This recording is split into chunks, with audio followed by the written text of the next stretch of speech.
keramet diyenler bir harikul ade iş. Harikun lil ade, yani adatta bolup duran da bir ters burada. Mucize de şeyde. Mucize bilen kerametin fakat farkı şey. Bir adam vücudundan mucize Allah tebarek sadır edenine şuna peygamber deyiliyor. Bir adam vücudundan keramet sadır bolanına, harikul ade iş sadır bolanına, bir mebna bilen, bir usul bilen şol adam Hudaý Teala'nın velisi deyiliyor. Bu mümkün veli de olmasın. Belki veliyullah bulmasın, veli şeytan da olamaz yani. Lazım da bir adamın vücudundan harikul ade iş görünene peygamberden beri hetmişe veliyullah olsun, ihtimal ve veli şeytan da olamaz.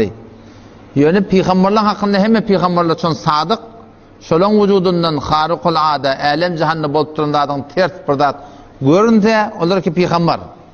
Onu görün yok. Onun hem sadık.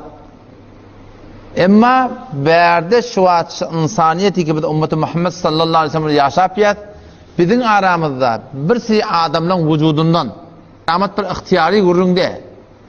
Belki şu adamın özü şu vücudundan sadır bolalığını bilen özü başka adamlar gözde yaptırıyorsun. Şeyde bolup duruşu deyip. Arada bir görün oldu da şu yankıdan hasanat diye.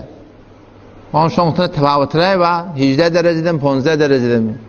Ben dedim şuna davalaşıp vermeliler dedim. Beyrek menara minmeli, gözlemeliler dan hasanat diye. Söyledim, şuna dava gerekmiş şuna ne?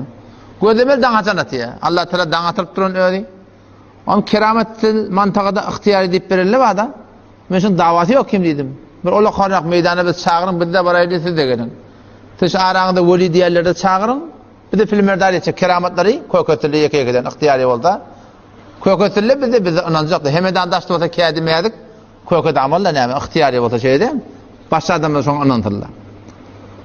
O zaman şun ihtiyari edeni şundan ne belli? Ki her bir adam şunu vücudundan sadır edip başar mı ya? Bu Allah Teala'nın fiili bir. Ki Allah Teala'nın yanışı birine muğrada teyit bolsa, şöyle adam var akıyım, şun vücudundan bir şey Allah Teala khas işleri koykötü. O zaman yönüstada bir gurrun var. Şol harikul ada bir gen işten bolmaklığı bir adamın vücudundan şol hetmişin veliliğine, veliyullahlığına delille. Belki her kim vücudundan bir şon yak gen zat görünene şon bolup versin demeli. Kur'an'a, sünnete, şeriata muvafık gelse pesonuşu keramet şol adamın teyidiyetinin hakkında gelir. Yok bolup versin şeriata ters harami kelpiye. Mehrem namehrem rayet edinak. Ödü kullen mubtala ve bedgat. Pes bilmez ona keramet değil mi? Ona istidraj diye. Yani Allah Tebarek ve Teala gumrah etmeden için şu adamı şibela mubtala ediptir değil mi öyle? Hemçinin ki Deccal'ın hakkında geliyor. Deccal ahir zamanına gelecek. Peygamber Hudaý Teala katı ümmetin korkuluptur. Her bir peygamber geliptir Deccal'ın ümmetin korkuluptur. Bizim peygamberimiz ondan korkuluptur. Şeyler bela olacak şu. Yok yeni zatlar şu vücudundan sadır olacak. Yere göğürdüyse göğürecek diye. Atmanı yağdıysa yağacak diye. Bir cavan oğlanı getirecek, öldürecek diye. İki bölecek diye. Adam ağrına kadar vuracak diye. Yamaçlardan diğerlerine diğerilecek diye. Şıpırın bir harikul ade bir işte şu vücudundan zahir olacak. Ama şu Deccal'la şu Hudaýyň düşmanı şuna istidraj diye. Yani mekr-i ilahi Allah Tebarek ve Teala şunu başka adamlar imtihan oluşturuyor şunun ödünde bir gumrahi şu. Ona keramet değil mi? Her kimin vücudundan bir genrek iş görülene ona keramet deyip bolmaya belki şunu ödemeli şun bol bir şeriata ona muvafık olsa şonna ihtimal ve inşallah Allah'ın yanına makbul bolsun. Bu da delille bir adam vücudundan bir keramet sadır bolum hava şunu seddese cenneti bolum. Bunlar aslında delil yok. İnalekin Bel'am bin Ba'ura diyen adamın alimın dastanını Allah Tebarek ve Teala Kur'an'ına getiriptir. وَاتْلُ عَلَيْهِمْ نَبَأَ الَّذ۪ي آتَيْنَاهُ آيَاتِنَا Allah şol adamma dastanını okuyuşun diye, ummatına dastanını okuyuşun diye. Ki ateynahu ayatina bir de nişan elimiz verdik. Allah şon khas ilim veriptir. Mustajabet davamıştır. Khas kerametler şon vücudun sadır boluptur.